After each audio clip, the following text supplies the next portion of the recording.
The story begins in a battle setting, and we see Wang Yinju about to face Jigsufu. Appearing quite unconcerned, the young man with the samurai top-knot stares at his opponent. Meanwhile, the young woman with yellow eyes thinks to herself how strong the boy seems. In the audience, everyone is shocked because the young man was the first person to defeat Valkyrie since the game's release. About to attack, the white-haired girl narrows her eyes and begins to use her ultimate move. The blade flower spear driving her fans into a frenzy. Shining blue blades start flying toward Wang, who only gives a faint smirk before starting to fly, showing he's willing to face the attack head-on. With precision, the young man begins to dodge the blades. The objects pass straight through his body without even grazing his clothes. Shocked, his opponent widens her eyes while the audience questions how that's possible. To everyone's further surprise, the young man manages to catch one of the blades. Ben appears behind the girl who launched the attack and subdues her with her own weapon. With the battle over, Wang is declared the winner, and the viewers celebrate his victory with cheers. Smiling amid the confetti falling on his head, the young man prepares to receive his trophy, handed to him by the girl he just defeated. She smiles and congratulates him, saying he's a true hero. We are transported to the boy's house where he is in front of the computer, happy because Jigsufu has now become a capturable character, which means she can now officially become his romantic partner. Suddenly, a message pops up on his screen, catching him by surprise. Annoyed, he clenches his fist because apparently something is preventing him from claiming his trophy. To solve the problem, one clicks the option that says yes, but that causes several question marks to flood the PC screen. Out of nowhere, a gloved hand begins to come out of the monitor, revealing soon after that it's Jigsufu, who fully emerges and fills the room with blue lights. Apparently, Wang fell when all happened, and still on the floor, he begins to open his eyes. In front of him is the yellow-eyed girl, and in desperation, he asks what's going on. The girl replies that there's no time to explain. As two boys enter the room, the girl says the enemies are already there. She prepares and grabs her weapon, throwing it at one of the boys, who gets taken directly. The poor guy didn't even have time to react. Seeing the scene upside down from still being on the floor, the protagonist widens both eyes and starts sweating cold. Backing away from the girl in desperation, he asks how she could attack his friend like that. But Jigsu, determined, only asks him to watch his back. That's when we see a horrifying red-eyed zombie about to make lunch out of the young man. Luckily, the heroine strikes the monster with her large katana and saves our boy, who still doesn't understand a thing. The two zombies, now on the ground, seem to be truly gone. Suddenly, their bodies go poof and turn into smoke, leaving coins behind. Stunned, Wang asks how the boys turned into zombies and then exploded into a pile of coins. Reassuring him, the young woman says he's not going crazy and that it's actually the game world invading the real world. Not believing it, the young man asks how it's possible that his school is turning into an instance dungeon. Patiently, Jigsufu says that if he wants things to go back to normal, he must complete the dungeon with her. Otherwise, everything will be lost. While the girl was talking, Wang ran to his dorm window to check the situation outside. To his dismay, and his classmates are now zombies, and if the challenge isn't completed, everyone will be permanently consumed by the game world. Bravely, the heroine jumps out the window and begins to beautifully wipe out the creatures. Meanwhile, the boy apologizes to his now deceased friends for everything that's happening. Looking back, the girl tells him to hurry and grabs his hand, dragging him as she runs. Still confused, Wang asks why all of this is happening. The warrior then says it's his fault because in order to make money and meet player demands, a developer decided to make changes. As a result, the game world gained consciousness, and its first goal is to take revenge on all humans. Outside the school, our boy looks both ways, then asks why there are zombies in the game. But a click goes off in his mind, and he remembers there were always zombies in the game because he had already seen them in the Halloween-themed dungeon, where there was the land of the Walking Dead, which allowed players to eliminate thousands of enemies and collect something. The boy says the young woman should have warned him earlier since all the zombies are very weak. Clearing the dungeon will be like taking candy from a baby. A zombie with a kind of chainsaw with two blades comes toward him with his broom. Yes, a bureau. Wine prepares to attack fully confident, but obviously the zombie easily breaks his broom with its weapon. Shocked and scared, the young man asks why the creature has such a weapon if it was meant for humans. Out of nowhere, wheels are heard speeding toward them. It's a zombie sitting in an electric chair that charges the ghost teenager. With nothing else to do, Wang starts running behind Jigsufu. The young woman then says she already explained that all of this is happening because it's a revenge plan by the game world. Soon, the monsters will treat them as weak, thus reversing the roles. The heroine observes the horde of monsters in front of her, showing some concern in her gaze. But her slight worry quickly fades when she starts using her power. The problem is she has already used a lot of mana. And if that keeps happening, things will go very badly. Turning to Liv, look at the boy who is trembling nonstop. She concludes there is no other way. Interrupting her thoughts, a zombie attacks her with a powerful weapon. To save herself, Janek Sufu jumps backward and the creature strikes the ground, cracking it. This angers the white-haired girl. Grabbing Wong's hoodie, she decides to get out of there immediately. Arriving at another place, the young woman tells the boy that her mana is running out. So if he wants to survive, he'll have to trust himself. The boy turns and asks how to do that. Using a different power, the heroine says she will grant him her blessing to awaken his true power. Getting closer, Wong shows he likes what he heard because receiving the blessing of a Valkyrie means they are now indeed in a relationship. Without saying anything, Jake Sufu begins the fusion process, causing a red lightning bolt to fall from the skies, which catches the attention of the zombies. All powerful, the boy realizes that his clothes have transformed into his in-game skin. Explaining, the young woman says she used the power of her blessing to help him break the final barrier between reality and the game, which means he became a seer from that moment on. Suddenly, the talent reset system opens and informs him that before each battle, one can increase one stat. Face to face with a giant target, the young woman asks the boy to choose a talent. Grabbing a dagger, our boy doesn't think twice and throws the weapon, unable to contain his excitement. Showing he's lucky, he hits the spot that grants him the right to obtain an S-rank weapon. Thus, the boy receives a flamethrower and decides he will make the most of the artifact. Zombies appear running at full speed. But Wong, now prepared, begins shooting at the monsters. Thinking to himself, he says he's only doing this to his classmates to turn them back into humans. So, he will burn them all until they're crispy. Without any pause, Wong keeps shooting flames. All the zombies scream in desperation and begin to vanish, leaving coins and other items in place of their rotting corpses. Satisfied with what he's done, our boy realizes he really can fight as if he were inside the game.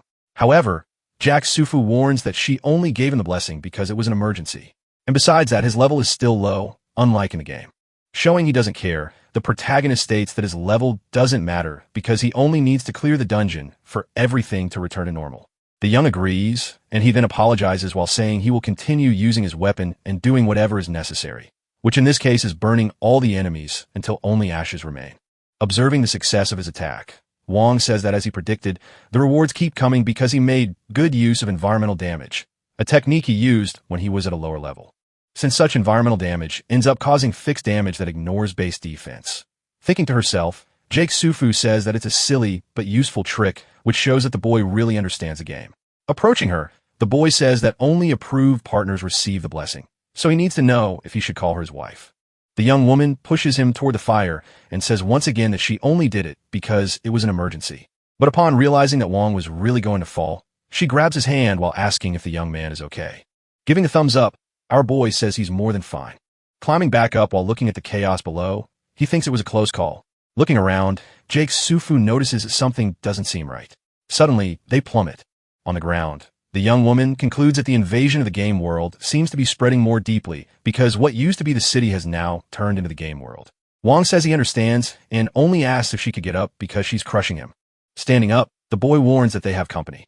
Zombies begin emerging from the ground, and to make things worse, the flammer can't be used anymore since the place is full of flammable items. Opening his panel, our boy looks for something he can use, while the heroine says it seems like his power has grown. Smiling, he hands her a mana potion, then informs her that his weapon is only good at short to medium range, so she'll have to handle the enemies farther away. Jag Sufu says she understands and that she won't miss any of those horrible monsters. Grabbing her katana, she tells the boy to get ready because the enemies are approaching. Getting the message, Wong starts firing flames.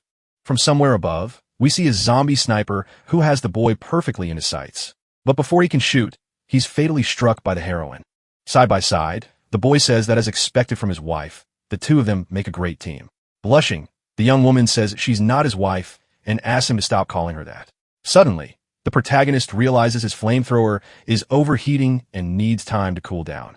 Grabbing the heroine's hand, he says they'll make a tactical retreat through terrain that looks like a maze. Nervously, Jagsu asks him not to run like a headless chicken or he'll end up tripping over monsters. Confident, Wong says he's familiar with the path since it's identical to the one in the game. Suddenly, two zombies appear, blocking their way. Actually, There are two female zombies who approach while humbly asking to dissect the youngsters. Happily, our boy notes how the creatures are prettier than in the game, and his wife tells him to get a grip. Obeying grabs his weapon and pulls the trigger without thinking twice, launching powerful flames at one of the creatures. However, she walks through the fire and attacks him with her huge hand, or rather her huge claws, leaving Wong baffled as to how that's possible. The heroine decides to take the lead and throws her blue blades while asking the boy if he's okay. Showing he's in pain, our boy concludes that since his stats are low, he still can't defeat those monsters. And try to do so caused him to enter a pain state. Turning around, the young woman warns him of an imminent attack. With her huge claws, the zombie prepares to finish him off. The boy thanks her for the warning and turns around. Using one of his feet, he prevents the creature from grabbing him. And apologizing for what he's about to do, he aims at her face, releasing a large burst of flames in sequence. Still in pain, he thinks that, as he remembered, headshot caused critical damage. It's just a shame how hard it is to aim the flamethrower. Jag Suefu approaches, slightly worried, and says she thought he'd be careless when dealing with female monsters, but she was wrong. Smiling, the boy says that if he's right, just eliminating those two monsters will be enough for him to level up, which will allow Vin to restore his HP and heal. As he does this, he realizes he earned extra bonuses. Namely, a skill called Happiness falls from the sky, and 4 additional points in all his attributes. Immersed in the situation, the pair doesn't even notice they're being watched. From the top of a tree, a bat says he's finally found the Dan intruders, revealing himself to actually be a vampire who can't wait to taste Jig Sufu's strawberry juice. Continuing their path, the two youth arrive in front of a church lit in red tones. They open the door and bats fly out. On his throne, the vampire says they did pretty well to find him. But since they dare to invade his domain, they'll get what they deserve. The door behind them locks. Turning forward, Wong feels something is off with that vampire, because he looks like the janitor from his school, Old Goldtooth. Surprised, the young woman says it seems even the boss character has fused with someone from real life. Standing up, the horrifying vampire breaks the goblet in his hand and asks the girl his gold teeth aren't amazing. Ready to attack, Chick Sufu calls him disgusting and launching her blue dagger, she promises to rip all those teeth out of the creature's mouth. Easily blocking the strike, the vampire laughs, counterattacking immediately. He says her attacks are far too weak. A misty form surrounds the heroine, which worries her because their natures are opposites. Appearing behind the girl, the vampire tells her not to worry because it won't hurt. Wong shows up and lands a solid punch on the monster, telling him not to touch his wife. On the ground, the vampire laments, losing his gold tooth, which had been in his mouth for a long time. Holding Jigsaw in his arms, our boy declares that he won't let the monster touch a single hair on the young woman's head. Charging at the boy, the monster says that in that case, he'll eliminate him first. Wearing a confident grin, the boy mocks the enemy for using the same old trick, stating it's useless against him while firing his flamethrower. Irritated, the vampire wonders how he could have been hurt while in his mist form. Explaining, Wong says his weapon is a flamethrower that deals magical, not physical damage, the kind of vampire isn't immune to. Angrier than ever, the creature lunges forward, declaring that he can finish Wong in his natural form. Dodging the attacks, Wong says they're too weak, leaving the vampire confused. Our boy then says he's familiar with the monster's attack pattern because he died 5 times in that stage when the game launched, but this time will be the 772nd time. He finishes him off, and he fires again. 1 minute later, we see the vampire turn into a crispy snack. Approaching Jigsaw, the boy asks if he did well, and the young woman tells him not to get too excited just for killing a boss, while thinking to herself that she would like to reward him for saving her. Opening his panel again, our boy realizes he earned a rare material, Vampire's Ancestral Gold Tooth X1. Suddenly, everything begins to shake, and his companion says that's not good because it looks like the fusion between the game and reality is becoming unstable again. As things collapse, a rock falls right onto our boy's head, knocking him out. When he opens his eyes moments later, he realizes he's lying on something soft. But this isn't a dream. A voice then asks if he had a nice nap. Looking ahead, he sees a huge blonde woman with red eyes. Backing away, Wong asks if she's the wife of the vampire he killed and what she's doing there.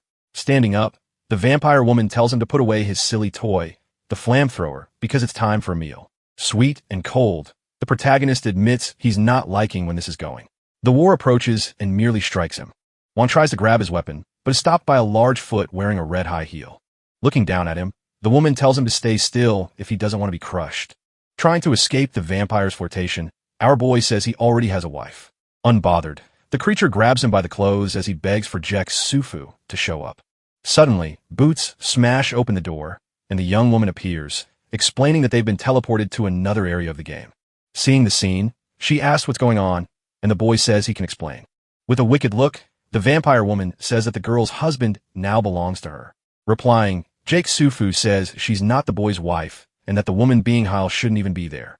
Smiling, the creature asks if she really thinks she's the only out-of-the-ordinary NPC, then launches an attack that makes vampire bats appear and fly toward the girl, who tries to shield herself with her arms while thinking that everything is lost because the woman is too powerful. Wong panics while the enemy still holding him says now that she's taken care of the girl, he's all hers. Surprising both of them, the heroine reappears and asks who she was talking about when she said she had taken care of someone. Irritated at being underestimated, she decides to use her most powerful move, declaring that the woman should feel honored. Playing dirty, the vampire tells her not to get closer if she doesn't want her husband to suffer. Changing strategies, Jigsufu decides to use the Sun Spear, an S-rank weapon.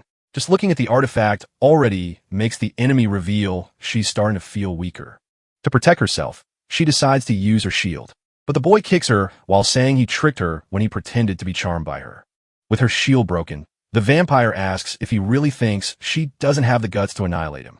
Wing smiles and mocks her, claiming his wife is way better than her as he dodges all her attacks. Ben reveals he was only distracting her so Jigsufu could fully charge her attack. Because her true strength is cooperation, when hit directly, the vampire begins to scream. The panel opens and announces that our boy now possesses the essence of the vampire lord. Running, he hugs his ally, ready to give her a peck, saying how much he loves her and how they're the perfect match.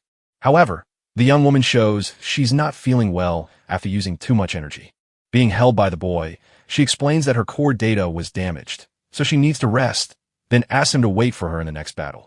Out of nowhere, an old man with a wicked smile appears and asks what they're doing there.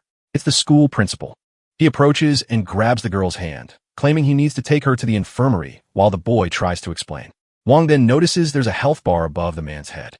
Telling him to wait, the boy says he's not really the principal. His hunch was right, and the man transforms into a reed creature that looks like a bizarre kind of plant. Grabbing his weapon, our boy realizes the monster must be the final boss of that dungeon. So if he finishes him off, the world will return to normal. Smiling, the strange fern asks if he really thinks he could destroy his kingdom. Claiming that the school is his playground and Jigsufu, trapped in his tentacle as his new toy. And since her level is low, she can't do anything to stop him. Screaming, the protagonist orders the monster to release his wife, then fires his weapon to roast the plant. To protect itself, the creature opens a hole in its body and begins to absorb the flames, then morphs its trunk and starts firing green slime balls at the boy. A large explosion occurs, and we lose sight of Wine for a moment. But the boy soon reappears, apparently intact, just a bit tired and out of breath. Determined, the monster begins preparing its next attack, showing he's not playing around.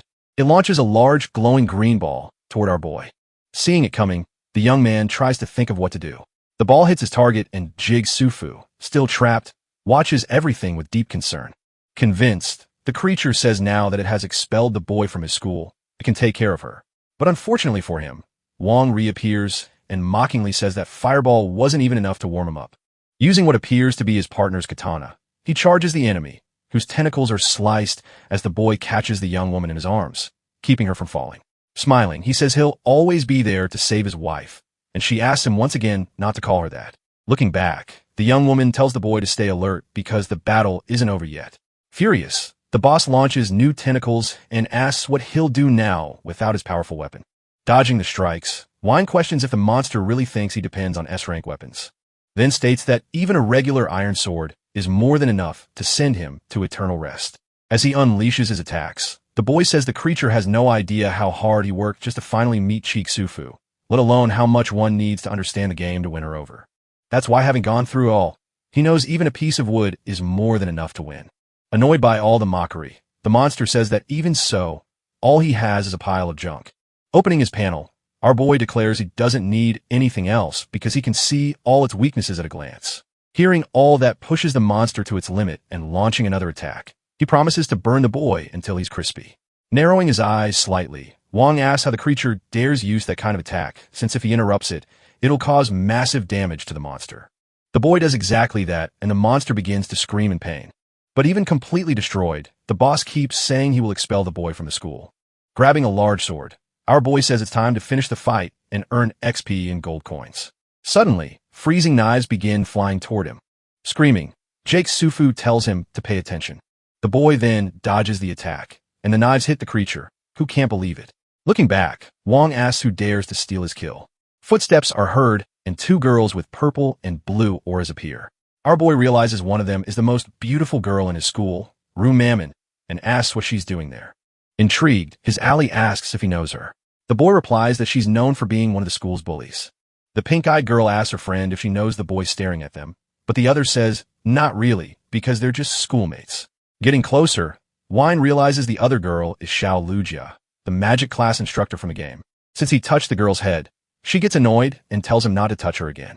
As he steps back, Wong notices something shining on the ground. It looks like a legendary gold item dropped by the principal. Opening his panel, he wonders what key it could be since he didn't know the item existed. To stop him from picking it up, the two newly arrived girls tell him not to do anything because the item will bring him nothing but trouble. But it's too late, and suddenly something appears. It launches the boy far away with what looks like a punch. A terrifying woman appears, celebrating the fact that she managed to get close, saying the boss from before was weak. Grabbed by the neck, the boy asks what Ruby, the fallen Valkyrie, is doing there if that's not her battlefield.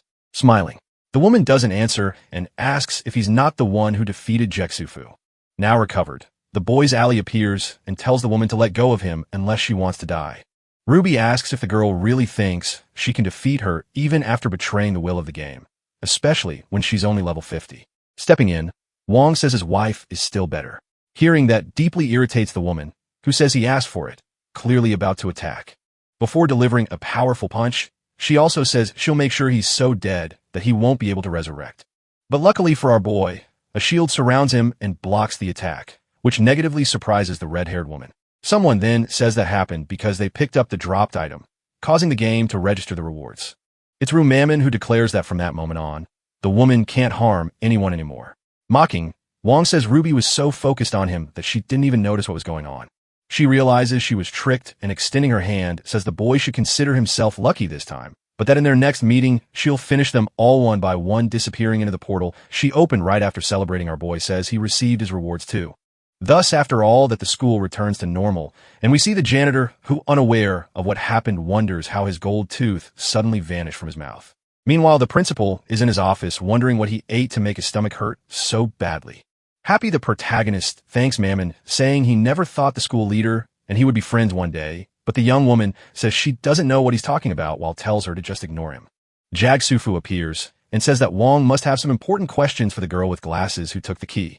Agreeing, the boy asks where the item came from since it never existed in the game.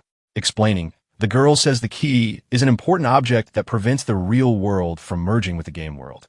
Therefore, the person who holds it will be considered an enemy of the game and hunted by it forever. Intrigued, she says it's strange the boy seems to know nothing. The protagonist, ally, then apologizes for not explaining the situation earlier. Doing so now, she says that both her world and the boy's world are real. But the game world, due to its resentment, uses its dungeons to attack the real world under the control of an unknown power. If no one intervenes, the real world will be destroyed, while the game world will be fragmented. Joining the explanation, Shio says that to protect their home, the NPCs became self-aware because they believe that the path to stop the game's invasion lies in a mysterious and unexplored place called the Floating Island. So, if the important keys are collected, it will be possible to open the passage to that location. Understanding the situation, Wong asks if that means he would be helping to save the video game world. Jag Sufu then apologizes for having involved him in that problem and says it's not too late for him to resign the contract since she can find a way to deal with Ruby herself. Smiling, the boy says he's touched by the girl's concern, but his answer is no. Surprised, Ramon asks why he wants to fight so badly. After all, this battle puts him at great risk. Wong responds that he has two main reasons not to abandon the mission. The first being the fact that he is the strongest player in the game and can beat any level on the first try, so he's not worried at all. The second reason is his wife. After all, where else could he find a girl like Jufu? Annoyed, the girl starts hitting him, and the boy says he was just joking. With his cheeks red from the small punches, he says he's not good at anything except playing. And now that it's possible to save the world by playing, he can't miss the opportunity, especially doing it alongside his wife. Irritated, Rue Mammon says she hates attack of boys like him and asks that he stay away from her in the future. But for now, she accepts the protection offered. Suddenly, the school bell rings. Worried, Wong asks what to do about his owlet and Xiao Bei, since that will attract attention from the other students. The girl with glasses then tells him not to worry because her father is the school principal and she has a solution. Sometime later, Zhifu asks the protagonist if he's sure she should wear those clothes. We then see the two girls in school uniforms while the boy takes photos of the white-haired girl nonstop, saying she looks beautiful. Suddenly, other students appear and ask who the pretty girl next to Wong is, getting annoyed, thinking she might be the boy's girlfriend, which means he's really lucky. Approaching our boy, the heroine asks if he can find a place for them to be alone that night, because there's something she wants to tell him. A bit awkward and shy, the boy says he'll take care of it. Later that night, we see the protagonist waiting for his beloved on the sports field, which is a quiet place. Jagsufu arrives and attacks the boy with one of her blades for asking about something indecent. She then says that as expected, he reacts quickly and must prepare for a special training session. Grabbing his weapon, Wong asks if that's why she called him there, then says he's already mastered all the game's abilities. Explaining the girl, says she'll teach him a skill that only a Valkyrie and her partner can use, but together.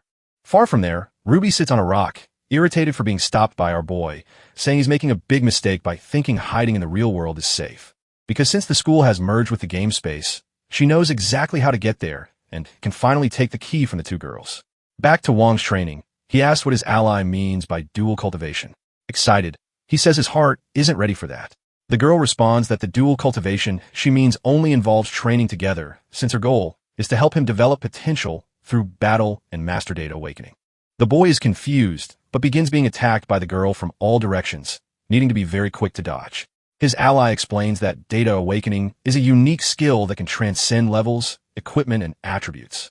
So, only by mastering this skill is it possible to close the massive level gap and defeat opponents. Otherwise, sooner or later, Ruby will kill him. That's why she prefers to take care of him personally. While she's talking, the girl throws a huge blue sword toward the boy. But to her surprise, her strike is blocked. Using his power, the boy stops the sword and says he understands, but she doesn't need to scare him like that. Then reveals that he can see both his HP bar and hers. Shocked, Jagsufu asks how and when he awakened. Wong then charges forward with his sword, and subduing the girl replies that it was at that very moment, because ever since he learned about the fusion of the two worlds, his desire to experience game abilities in real life has only grown. So it only took in hearing his ally's explanation, and boom, it happened. Annoyed, the young woman says that was just a basic awakening and that there's still much to learn. Rising from the ground and releasing his power in blue waves, the boy asks if she was referring to that awakening. With her hair flying from the power surge, the young woman tries to shield her eyes. Suddenly, the duo sees an explosion in the distance and wonders what's going on. At the explosion site, we see Rue Man and Bei fighting someone.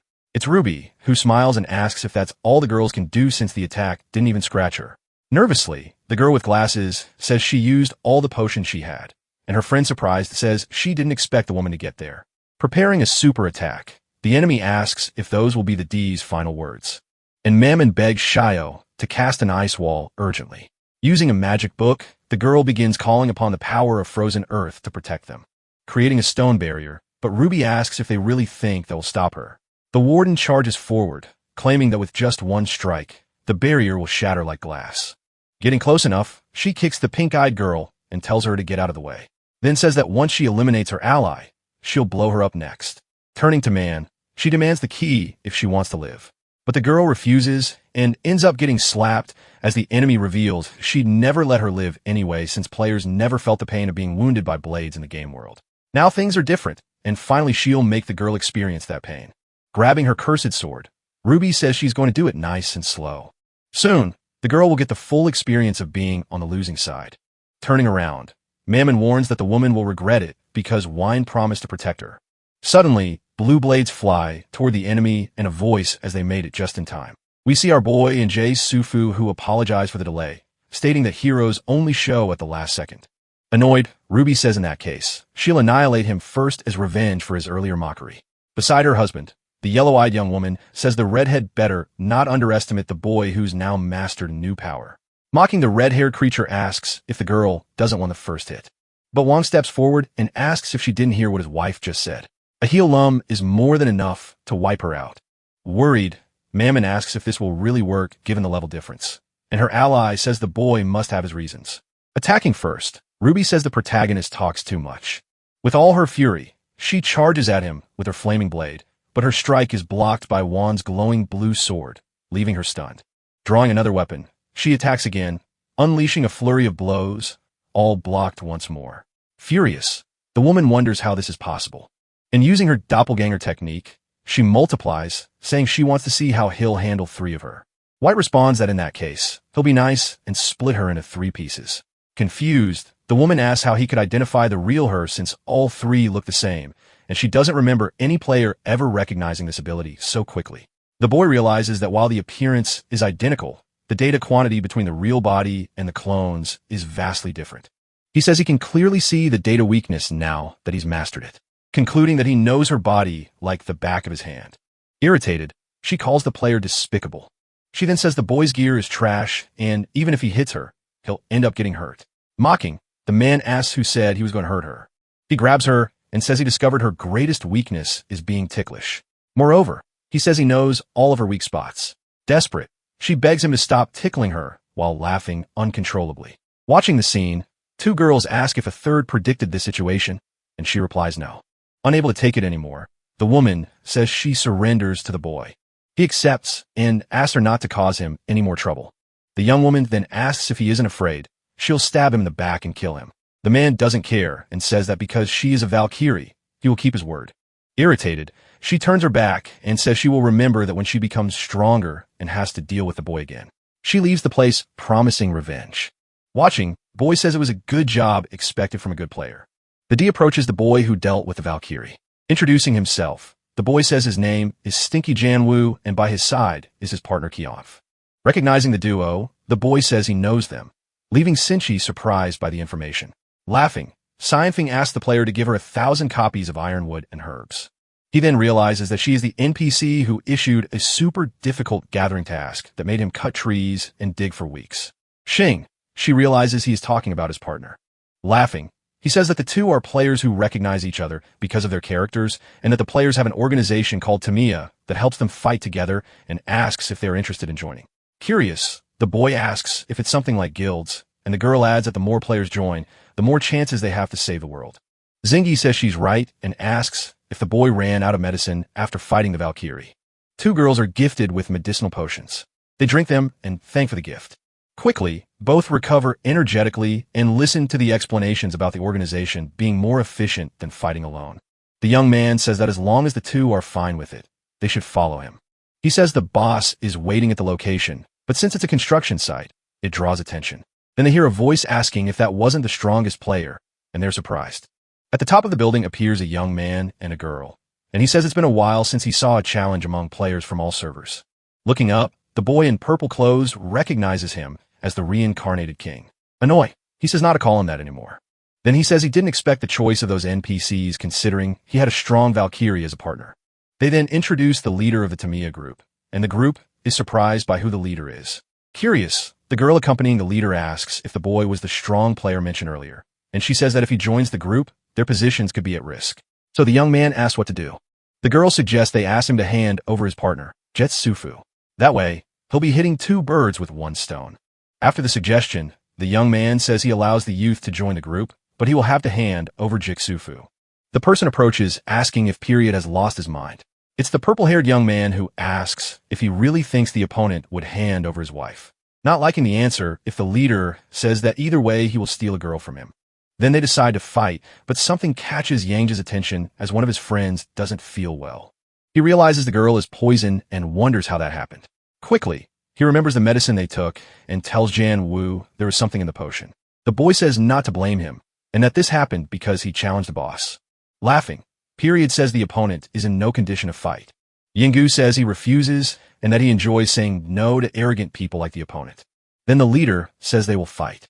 Jumping off the building, he claims he will use that opportunity to settle old scores and gives orders for them to fight to the death. Besides that, he says that if he wins, Jake's Sufu will be his.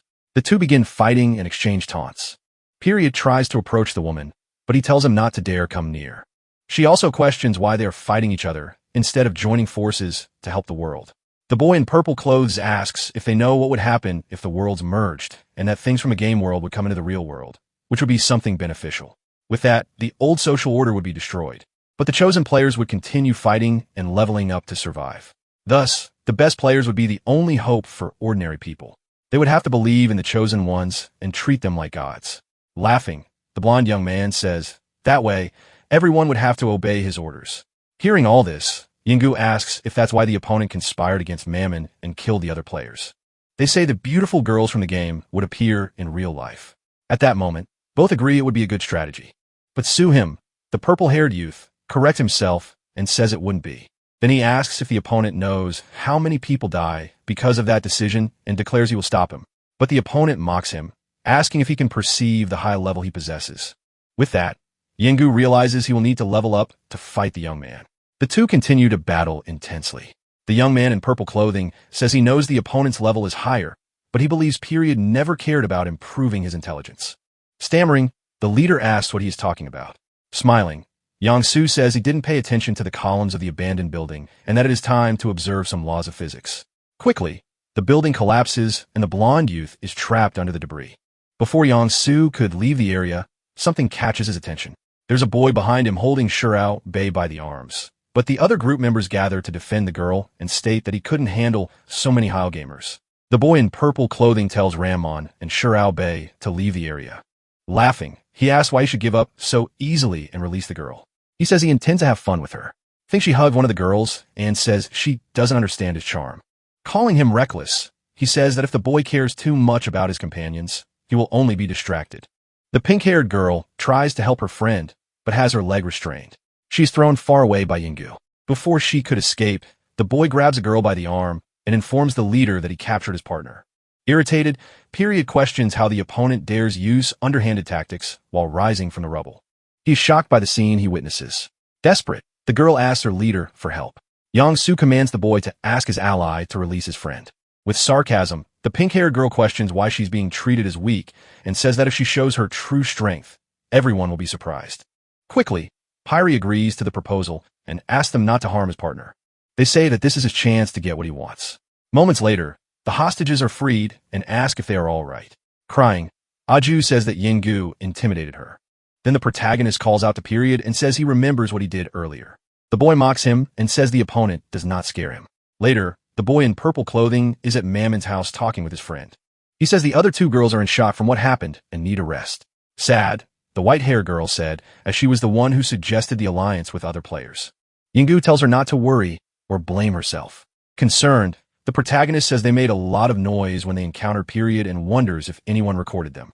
Checking his phone, he realizes that images are circulating. On the news, the presenter reports that strange creatures have been sighted around the world, and since their appearance, the giant creatures have been causing destruction. Furthermore, the number of such figures has already exceeded 4.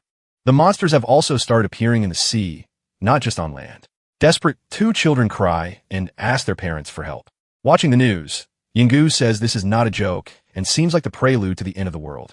The presenter says it looks like the creatures came from the game of 1,000 Girls. Frightened, the protagonist returns home and tells his partner that the monsters have invaded the city. He says he cannot sit still and must take action to help. Concerned, the girl asks if he will go alone, and the boy says she needs to stay and take care of Tio and Mammon. He asks her not to worry, as he is the strongest player. As they say goodbye, the girl asks him to take care. In a cabin, someone calls for O. It is Period who is with the girl, and they talk about Yingu. The girl thanks her companion for saving her, but she mentions that her leg is hurting a lot and asks for a massage. In love, the boy says he will give her a massage. Thoughtfully, the young woman reflects that men are easy to manipulate and plans to use him to eliminate more players. Both continue chatting and showing affection inside the cabin. Outside, 2 boys talk about the monsters that came into the real world and the possibility of gaining experience by defeating them. In the cabin, the couple continues their conversation. The boy with glasses thinks the leader intends to destroy all the monsters. Far from there, a castle appears and someone apologizes to Lord Baya. It is the Valkyrie who says she was wrong and begs for forgiveness. The girl goes on saying she deserves to die for what she did. Lorby asks if she knows what the key does. He explains that it is not just an item that prevents the fusion of worlds and the reason she couldn't succeed. Valkyrie explains that the opponent's level was low, but he knew her movements and that if she has one more chance, she will kill him. Desperate, the young woman says she was wrong, but the Lord says he has already sent Quilu to finish the job. The information makes the woman angry since she will not be able to take her revenge on Yingu. In the city near the buildings, a loud noise takes over. The monsters keep invading and a girl falls to the ground scared. The protagonist says for her not to worry and that he is on his way to save the city from the giant blue beetle.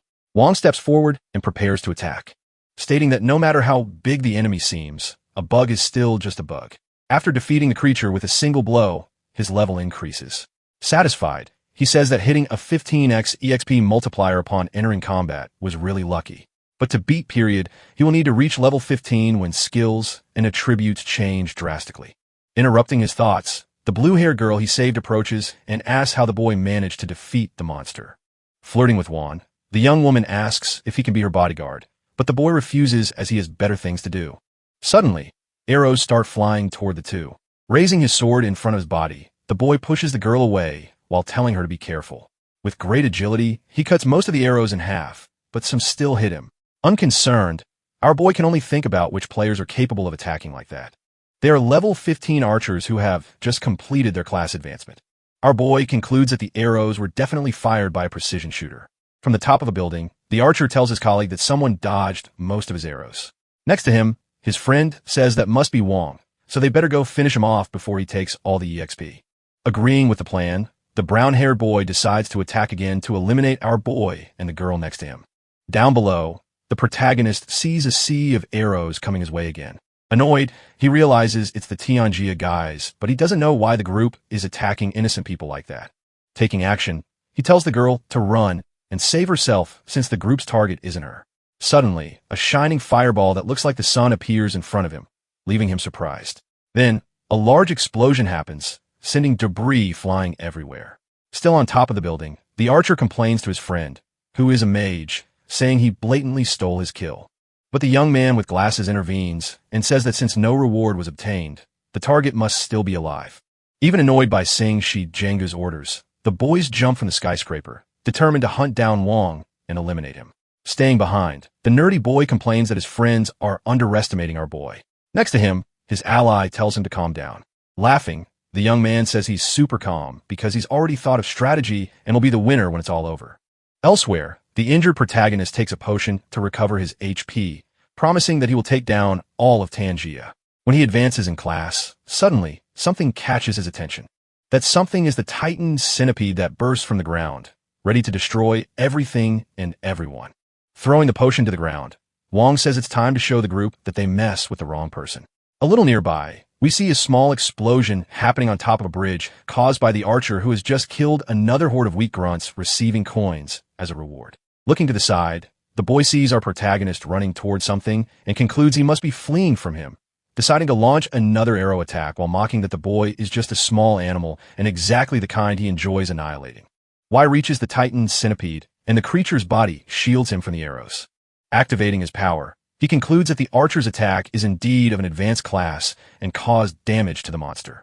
The brown-haired boy finally realizes the mistake he made because now the giant insect is angry and has its eyes on him. A little farther away, Finchie reveals that he is satisfied with the monsters his group eliminated. The mage asks where the archer is, but the boy says it doesn't matter because the priority is to take down the protagonist. When they look ahead, they see the missing group member running from the giant centipede and begging for help. Surprised, the black-haired boy asks why his friend triggered the boss fight of the world alone. And the boy with glasses replies that it must be because he wants all the EXP for himself. Then he asks everyone to get ready to fight the boss of that area.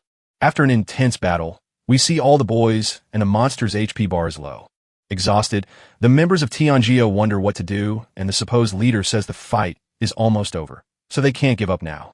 Suddenly, Wong appears running and says that since everyone is tired, he came to help and moves in to steal the kill from everyone.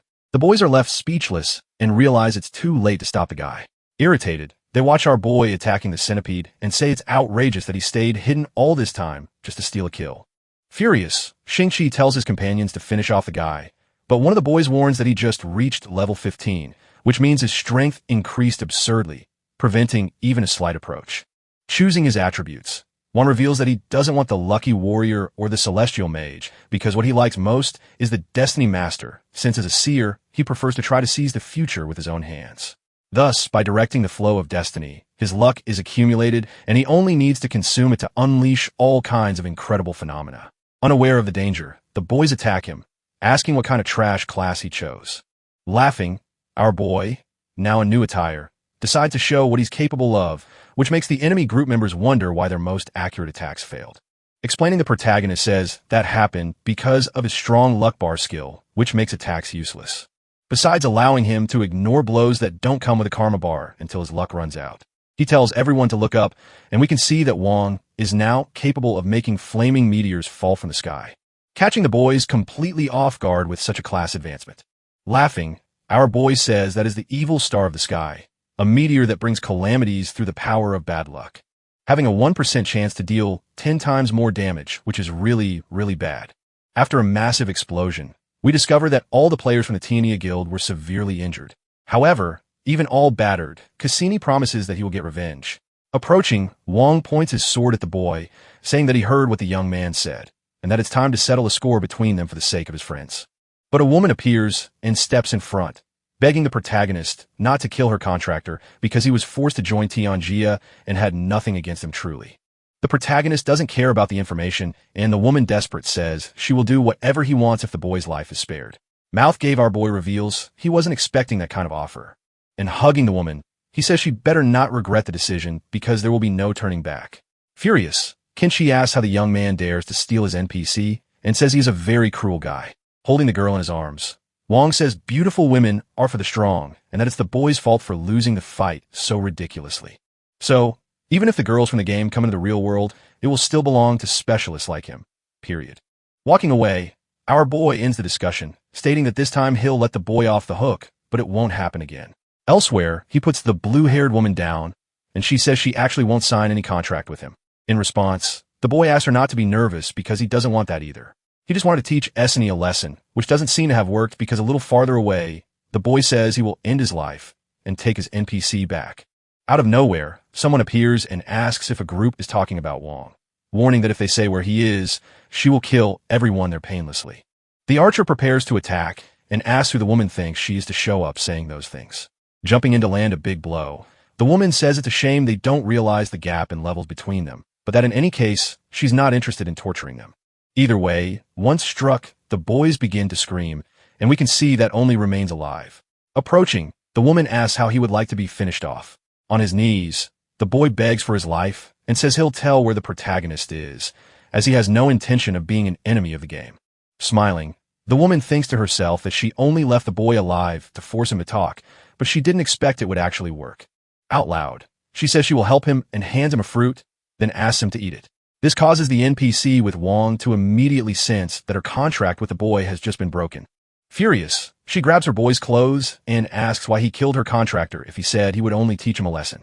Confused, the boy replies that if he'd wanted to eliminate the boy, he would have done it earlier and that it was probably a monster who did it. Sad, the woman asks how that's possible, if guessing she was with other players, and the young man says it could have been a boss.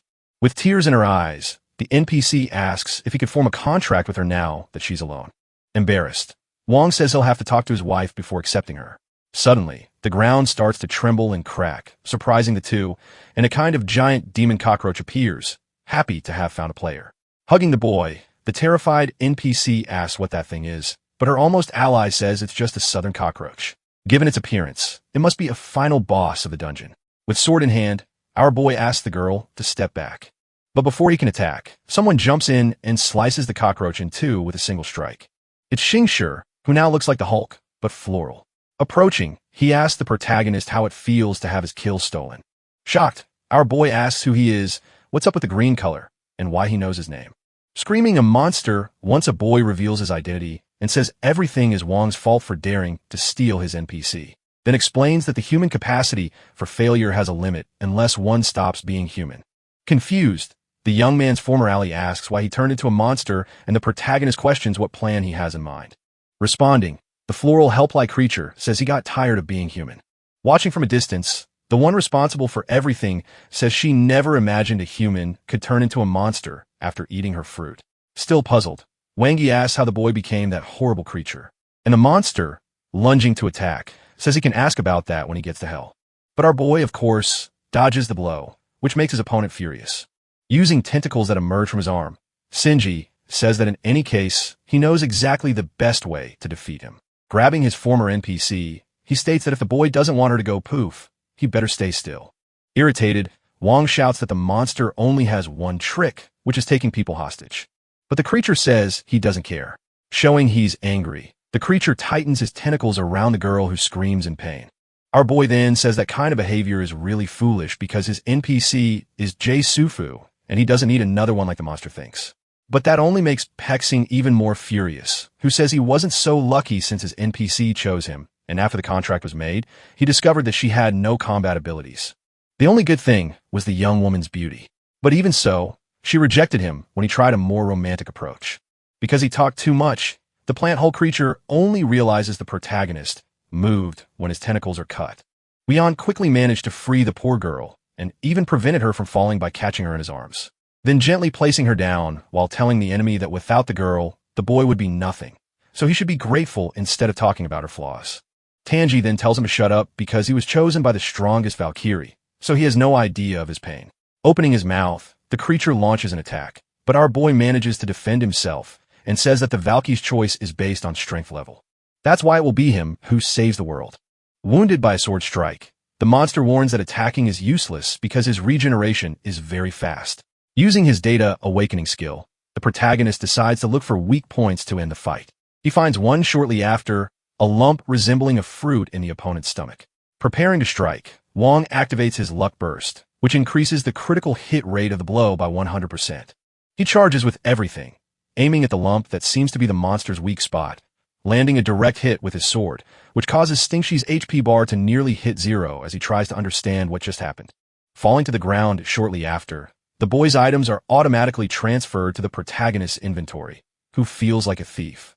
Approaching, the boy's former NPC prays for him and says goodbye, wishing he may rest in peace. Intrigued, our boy wonders who could have turned the young man into a monster, and a responsible party quickly appears, introducing herself again since the boy had already bumped into her. The woman says her name is Emerald, and her goal is to take Wong's life. Looking at the woman, the boy says he remembers her and asks if she and Ruby are the assassins from the game world. Confirming, Emerald says she heard the boy manage to see her companion's weak spot and asks if he can do it again, stating that even if the answer is yes, he still won't be able to stop her. Suddenly, plant tentacles rise from the ground and grab the protagonist. Trapped, he realizes he can't breathe and can't use his abilities like that. Approaching, the woman says that unlike the idiot Ruby, she doesn't like fighting up close. We see the red-haired Valkyrie in her room who felt that someone was talking about her while recovering from a punishment she received. Grabbing one of the tentacles, the enemy woman says she'll make the boy suffer. As he starts to take hits, he screams in pain. His opponent then asks what it feels like to be whipped in the real world, throwing Wong far away right after. Stingshi's former NPC approaches, worried, while Emerald says she's tired of torturing him and will now finish things as Bayer wishes. Standing and wounded, our boy says he's fine. Just feels like his whole body is burning. Opening his inventory, he looks for what he can use since his luck bar is still charging and the situation is urgent. Suddenly, Wine realizes that the key room Ammon picked up might be usable as a weapon and wonders what would happen if he used it. To find out, he decides to take the risk. Thankful that luck is on his side. His enemy ready to attack promises to turn him into ashes and declares that the game ends right there. In that moment, a large glowing green ball advances toward the pair. Holding the key, the boy discovers the item has detected his class advancement and now allows him to use its base powers. Transforming immediately into the artifact called Keyblade, Chanhong gods a massive sword of fire. Placing his new weapon in front of his body, our boy declares he will reflect the attack back at his opponent. By doing so, he activates the sword's holy protection and reflective mirror, completely blocking the spell that was cast at him. Surprised, Emerald wonders if that's the power of the key Lord B.A. mentioned earlier. Realizing the hard way that her own attack was turned against her, a massive explosion happens, lifting a huge cloud of dust. Behind Juan, the NPC asks if the wound was defeated, and he replies that usually when someone asks that question, it means the fight isn't over yet. Emerald appears in the middle of the dust, coughing. Badly injured, she says the boy made a fool of her. But before annihilating him, she needs to tell her lore that the boy managed to use the key's power. She then casts a spell directed at the ground, which causes a great windstorm followed by a lightning storm. Turning around, Vid Duo realizes the enemy has vanished. Surprised, Wong wonders why the woman just fled like that. Then he thinks about how the stats of his new weapon are truly insane, even better than S-rank items. His new sword can do nothing less than reflect a long-range ballistic attack every 30 seconds. Our boy smiles while his new companion still can't believe how strong he is, revealing that she used to think he just knew a few tricks. Out loud, the young woman decides to call the boy, saying that she hopes she can help him in his adventure. If he's merciful and agrees to make a pact with her, placing his hand on the NPC's head, the boy asks if she's sure she wants that, and she says yes. Satisfied with the answer, Wong says that in that case, he agrees to make the pact and welcome her. The process begins, and a message appears asking if the boy accepts to form a contract with the girl. Quickly, our boy says aloud that he does. The young woman then says that from now on she'll be his partner, but that she's useless and can only help in a minimal way. Smiling, the boy says it's no problem because even small bonuses are useful. Checking the NPC's attributes, he discovers that her only ability is to increase potion recovery effects by 10%.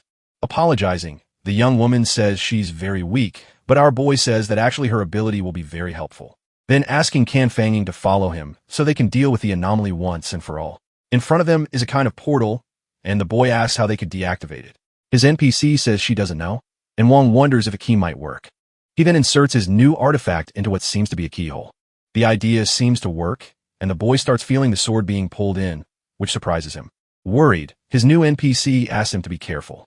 Suddenly, a dreadful monster emerges from the ground and prepares to attack our boy with its enormous teeth. Luckily, blue blades appear out of nowhere and take down the creature. It's Jigsufu who says she's there to save him, explaining that thanks to her contractor's class advancement, her power has been completely restored. Happy, our boy celebrates the arrival of his wife. But the young woman quickly changes her expression and asks if he can explain what exactly he made a contract with another woman, specifically the one at his side. Furious, she asks if she should feel betrayed since the boy found a new partner just hours after they separated. Then realizing that the NPC was also the partner of another player. Desperate, Wong approaches and says he can explain, but that is a long story. Stopping him from getting closer, Jufu asks if the woman wasn't Shinji's partner. The boy replies that the guy was disgusting, but his ally says that's no excuse for stealing his NPC. Trying to explain, our boy says it was Qin Fang's contractor who broke the contract, and only after that did the NPC agree to sign a new contract voluntarily by his side. The young woman confirms the story.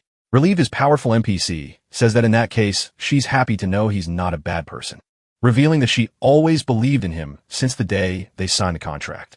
Changing the subject, Wong asks how Room Ammon is, and the woman says that she and her partner are fine, just out hunting monsters. We're transported to where the two girls are fighting a creature. The girl with glasses casts her chain lightning attack, and her NPC throws a fireball, making the creature burn and get electrocuted. The combined attacks work, and the monster simply explodes. Excited, Ramon says she'll finally be able to advance in class. She just needs to ask Wong which path to choose. Aksib approaches and says she already told her that the most suitable class for her is Elemental Apprentice. Explaining, the young woman says she doesn't doubt she's right, but since she's the boy's partner, she'd prefer to ask him too. Back where our boy is, we see him opening a seal, concerned that there are still monsters in that area. His weapon then informs him that the coordinates of the insect island have been recorded, so in the future, a portal can be opened for a limited time. Wong Man realizes he'll be able to return to that place whenever he wants, which is very, very good. Suddenly, Xiaobei and Ramen appear and ask if he really managed to solve the crisis. The girl with glasses doesn't even wait for an answer and immediately asks which class he thinks she should choose. Smiling, the boy says it's easy because he knows everything about the game's classes. Analyzing, he says that Elemental Apprentice might be a good option, but she could end up accidentally hurting other members of her own group, while Summoner and Mage take a long time to become powerful. Kaleidoscope Maiden seems to be the best choice. Without thinking twice, the young girl says that in that case, she will choose this class. Wang suddenly changes his mind and tells her to wait because of the clothes required at that specific level. Lexi Alba says it's already too late because the girl had already accepted and started the transformation. A new outfit begins to be sewn onto Man's body, who says that the magic of love, courage, and justice are now part of her being. The process ends, and the young girl now wears witch-like attire and has red hair, being officially considered a Kaleidoscope Maiden. When she turns around, she sees her friends watching her with slightly irritated expressions. Embarrassed, the girl asks what the hell is that class and why she sent a bunch of nonsense against her will. Explaining, Wong says that now she can use all magic attributes and deal incredible damage. But to do so, she must always transform. Nervously, the young girl says she can't wear that kind of outfit and asks to change classes, but her friend says it's not possible. We're taken to another place where there's a castle on top of a mountain. Inside, someone complains saying they were very careless. It's Emerald who is telling Ruby that Wong unlocked the hidden power of the key. Her partner asks why the sour face, and if it's because the boy taught her a lesson. She replies that unfortunately, she was defeated by the protagonist who had a divine weapon and had changed classes. But at least she wasn't defeated by him when he was level 10 and she have to beg for mercy. Ruby asks if she's looking to get beaten up, but quickly shuts up when the woman attacks her with green tentacles and traps her. However, the true version of her partner appears behind her and asks who the idiot is now, since even Wine can see through that trick, and she can't. The two begin to fight, but another Valkyrie appears and asks how they dare disturb Lord Bea's slumber. Quickly, the two women kneel and beg for forgiveness, pleading for another chance. Emerald thinks to herself that Aster is acting like she has some power, even though she's just an assistant. Ba then asks if it's true that Wong learned to use the key, revealing that it doesn't really surprise him. But since the young man decided to get in his way, he will send a gift, a prelude of what's to come. In the real world, the protagonist and his group notice that the world looks different, darker than usual. Reading the news, they realize that the monster outbreak is widespread, and Mammon is relieved that at least for City has the boy nearby. Smiling, our boy praises himself, saying he really is the strongest player in the world. But suddenly, the sky goes dark and what looks like a massive portal begins to open, catching everyone by surprise. Screaming, Cyobia says that it's a legendary spell called Genesis Requiem, and someone says they need to get out of there. Trembling, the pink-eyed girl says there's no way to escape. Curious, her friend asks why she's so scared, and the girl says that spell allows no defense. So, even if everyone runs, nothing can be avoided. The laws of karma will be distorted and the city will turn to dust. Wong asks who is responsible, and the girl says only demon god-class mages who have reached the peak of magic can do that. So, it can only be the final boss of the Black Sanctuary dungeon, Baya. On his throne, the mage with a terrifying expression smiles and says he hopes Wong accepts his gift with grace. A massive purple and pink lightning bolt falls from sky. It hits the city buildings, causing an explosion that could be heard for miles by all the residents. Debris starts flying everywhere, causing people to panic and wonder what's going on. A guy starts filming a video, but gets hit and begins to scream in pain. Multiple explosions occur in sequence. In traffic, desperate drivers try to escape death, but they also end up being hit directly. We can see a huge mass of floating energy over the city. Very upbeat, Chio says that even if someone reaches level 99 and advances to the final class, they still won't be able to block the spell. But Wong steps forward and says he'll just deflect the magic and send it back to the one responsible. He heads toward the sky with his artifact in hand, releasing yellow lights. Then, once well positioned, he begins his plan and tries to deflect the massive, powerful energy. However, his weapon warns that there's a system error and he risks losing his data if a sudden power drop is detected. Nervous, the boy asks the sword to hold on a little longer because he is the strongest player in the game, and he has friends who need his protection, even if he has to risk his life. Suddenly, extra hands appear around his sword. They belong to Jig's Sufu, who says that this is the Wong she knows. She then asks how he dares to fight alone, if he always said she was his wife. Smiling from ear to ear, our boy says that in that case they should work together as a couple and send spell back. Next, all we can see is someone letting out a huge scream. Yellow lights appear in purple sky, revealing the place where Lord Gaia lives. Looking back, Wine is shocked to see something and asks YK Sufu if she's okay. But suddenly, he realizes he's in an unfamiliar place, and to make matters worse, without his wife. A voice emerges and calls him Survivor 13, asking if he has finally woken up, then warns that this is a refuge created by the master of Player Long and that the boy has been in a coma for 7 days. Confused, the young man questions the survivors and the city upon realizing he was in a coma for 7 days. The chosen girl says that city was hit by an energy explosion from an unknown source and the survival rate was below 1%. At that moment, the boy realizes that he wasn't able to protect anyone, even while claiming to be the strongest player. Wrapping him in a hug, the robot woman declares that since he is the last human, he should create the next generation with her. But he wasn't understanding her words. Suddenly, she throws him onto the bed, claiming she's comfortable with any position. However, the protagonist believed it was just a joke. Master Long installed a function when he built her. She wouldn't tell a joke if she detected any sign of depression. Even so, the protagonist realizes that the robot's master had a strange sense of humor. Now, he would follow the robot to find his partner. The puppet brought Wang Yang-su to the shelter due to her master's order to actively search for nearby refugees. However, she was not authorized to know his current location. Suddenly, the protagonist starts waving at his friends. They all get very excited upon seeing Wang Yinggu's arrival. Shortly after, two girls begin exchanging fierce glances. Everyone was very worried about his health since he had been gone for so long. Upon hearing that, he begins lightly teasing the girl who doesn't admit all her anxiety in seeing him again. Confused, he asked about the survivors who didn't seem to be at that location. However, the others didn't trust the shelter and left quickly. The protagonist reflects on that small base with insufficient security. An alert is issued showing that there was a monster invasion. The sounds start becoming more and more present. More and more the monsters were approaching the kids, who ran in desperation. The creatures were delighted to note the presence of humans and wanted to capture them. Suddenly, the robot woman begins to materialize a weapon in her hands, following her master's orders. She was already ready to begin the extermination when the hero asked to handle the situation. After being in a coma for a week, this seemed like a good opportunity to exercise, and he felt much stronger. A terrible and frightening wolf tries to grab the human with its sharp claws. However, it is stopped when a rock hits its head. The group is already prepared to defend everyone with their abilities. One of the girls cast a basic water bomb spell on the enemy, and he is thrown far away. Now that the target was located, they could begin the elimination. With a sharp sword, one of the monsters has his body sliced in two in less than 5 seconds by the robot's hands.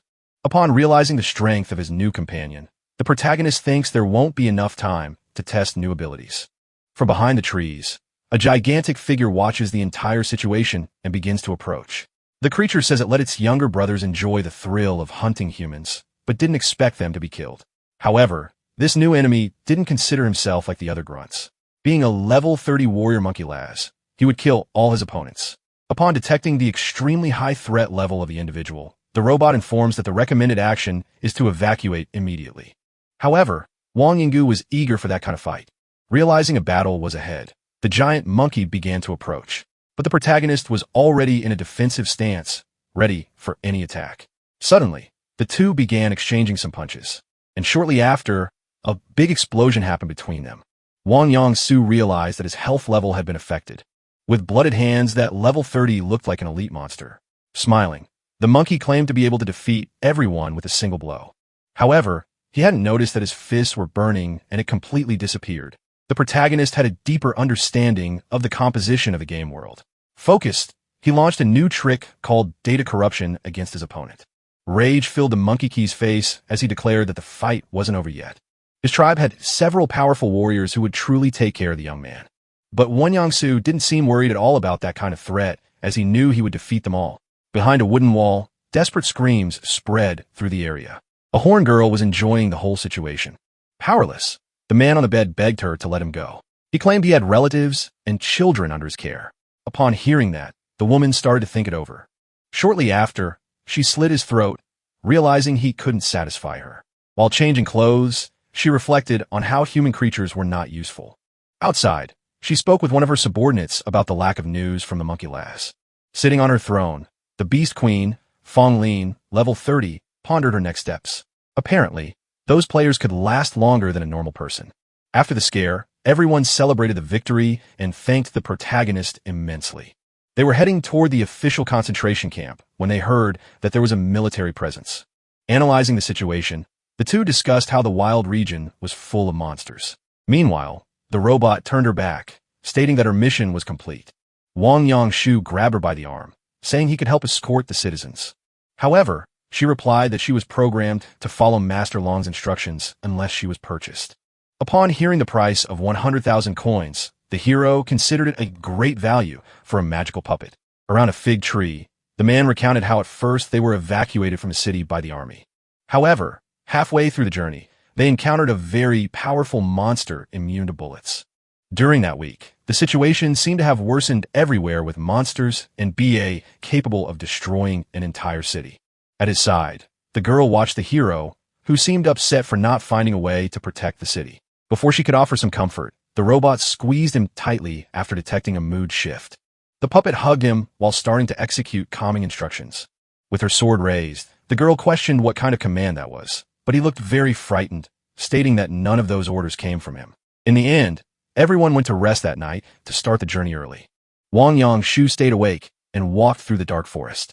His only goal was to find a decent place to relieve himself, but he was soon interrupted by the presence of the puppet following him deep into the forest. Realizing her presence, he asked why she wasn't asleep. The robot explained that she didn't need to eat, sleep, or drink water. She only needed to be recharged with electricity or mana. With an unusual request, the master asked if the puppet could smile sometimes since she looked scary. Being equipped with emotionless bionic muscles, she was unable to smile as it was something tied to human activity. Furthermore, now that she had become his partner, she should have a name. From now on, the robot would be called Alice. However, she didn't know the meaning of the word partner, which would be a story for another day.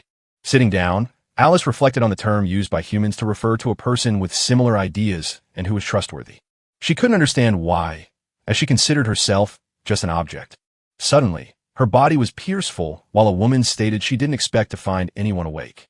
Alice fell to the ground, and Lady Lean emerged victorious, believing it was impossible to survive that attack. The Beast Queen Fong hoped her next prey wouldn't be as easily defeated as that one.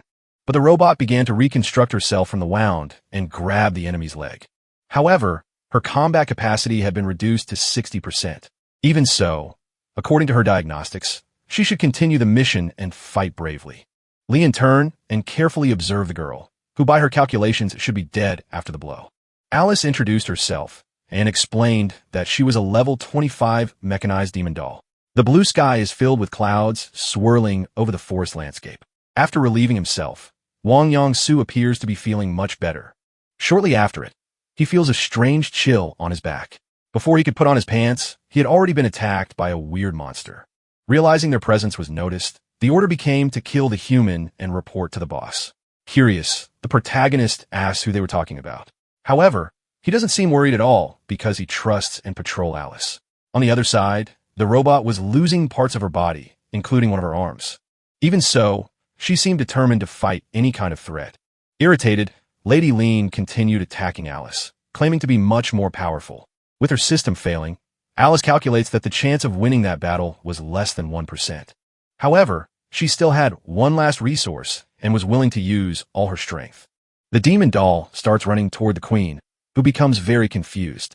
She grabs the enemy's body and wraps her in a powerful hug as a strong energy radiates from her body with a black box system unlocked. She initiates the self-destruction sequence. Suddenly, a huge explosion occurs, launching debris in all directions. The doll's body is completely destroyed, leaving only her head. But her target remained imposing with all her parts intact. Alice can't believe her attack didn't cause a single injury to her opponent. Meanwhile, the protagonist runs still in disbelief at the audacity of those orcs. His expression changes as he hears a loud noise and explosion.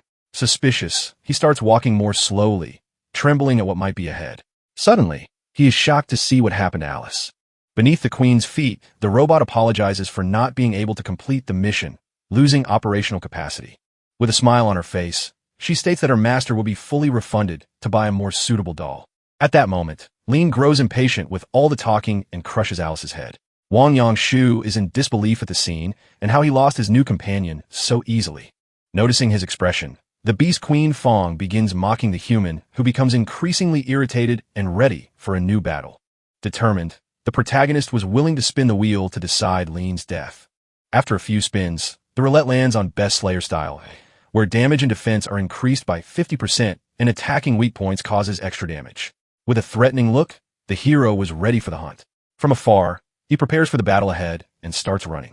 Lean seems very pleased to see that her enemy didn't flee instantly. That small body would be no match for the powerful Beast Queen Fawn. With clenched fists, the protagonist approaches with a punch. Suddenly, Lean feels pain in her stomach, something unexpected. Even so, she seems satisfied with the situation and with the fight ahead. Using Wang Yangsu's style, he brings one of his hands forward and hits the opponent's face. Even then, he states that he hasn't finished his attacks and is determined to fight. The Beast Queen Fong can't defend against any of those powerful attacks and continues to take blows. With a leap, the protagonist seems to fly while launching punch after punch like a rainstorm upon Lean. Unable to defend herself, she merely receives the blow, appearing weaker and less imposing. Suddenly, a small explosion sends energy across the area, increasing the tension. Confused, the queen can't believe that a low-level player could defeat her. The protagonist says it wasn't his intention to kill a woman as beautiful as her, but he wanted revenge for Alice. Upon hearing those words, Lean grows increasingly irritated as she considered herself much more than just a pretty woman. Quickly, she knocks the weapon from her opponent's hands and tries to get closer. Showing all of her strength, she carries his body on her back. Lean hated being underestimated and was much more than a pretty face. She was an orc warrior. At that moment, the hero tries to recover while thinking he might be facing a legendary monster. Shortly after, his thoughts are interrupted as the fighter crushes his neck with her legs. A new explosion occurs, surprising with its sudden strength and destruction. Wongu starts losing strength as he realizes he can't breathe properly. Please Lean squeezes his neck harder and harder between her legs. At that moment, she seemed determined to crush him until his body was completely drained. With her beautiful face, she believed that pervert like him should be getting excited by those words. But the hero wasn't shaken and bit the warrior with his teeth. Feeling the pain spreading through her body, she had no choice but to release him from the trap. As he stood up, he managed to break free and prepare for the next round. Lady Lean seemed unable to understand how a low-level player dared to challenge her. On top of everything, he had managed to bite her tail without fearing the consequences. Despite being aroused, Wang Yinggu stated that his only goal was to kill that opponent. Man or woman, in his eyes, she was just an enemy that needed to be eliminated. Now the warrior began to enjoy the conversation more and seemed to recognize the young man by his name. While running to attack, she declared he was a prey worthy of being remembered. Getting closer and closer, the hero didn't hold back and said the same about Lean. At that moment, the two forces collided. Punches and strikes came from all directions, hitting each other's faces. A new explosion burst forth in fury, throwing rocks and fire into the sky. With a mama laugh, Lean appeared imposing, and Wang Yangsu was lying in the center of the crater. The demonic warrior mocked the enemy, displaying absolute confidence and power. Realizing the damage caused by the self-destruction attack, she fell to her knees, lamenting defeat. Until the last second, Queen Lean was extremely proud. Player Wang Yangsu killed the legendary beast, earning the title Beyond the Legend, and gaining a 1% boost to all attributes. Night falls, and the warrior manages to return to camp. Even staggering and wounded, he seems more concerned about checking if everyone is safe. Before he can mention a legendary monster, he faints and is caught by the girl. Desperate, she seems unable to understand what happened to the contractor. Cradling his face, he begins to cry as he tells her that Alice died during the battle to protect them all. The woman tries to comfort the hero in every way, feeling his rage and sadness. Confused, the girl beside her seems not to feel any of those emotions, but the contract time between them varied since that one had a higher level. For now, it wouldn't be possible to repair Alice. The protagonist was gathering her pieces during the explosion. The magical puppet lost most of her body. Now the best course of action was to escort the citizens to the shelter. As they walked, they noticed the abundance of people ahead. Noticing they had arrived at the shelter, they could finally rest a little. However, they were confused by the large number of people gathered outside. Apparently, it was said that identities needed to be carefully verified before being allowed entry. Still, those people had been waiting a long time and were becoming increasingly irritated. Suddenly, an imposing figure opened the door, wanting to know who was making so much noise. In addition, he threatened everyone, children or elders, that they would be executed if they didn't obey his orders. The henchmen pointed weapons at a defenseless girl holding her stuffed animal. But the protagonist interrupted the argument, saying it was ridiculous to point a dangerous weapon at a child. Noticing his elegant clothes, Ken seemed quite interested in him. Approaching with light steps, she told the hero that players could enter the city immediately. Confused, he didn't understand the special treatment, but the woman realized she was speaking to someone likely ignorant of the rules. Suddenly, screams echoed through the entire area, announcing the arrival of a great monster. The two watched closely.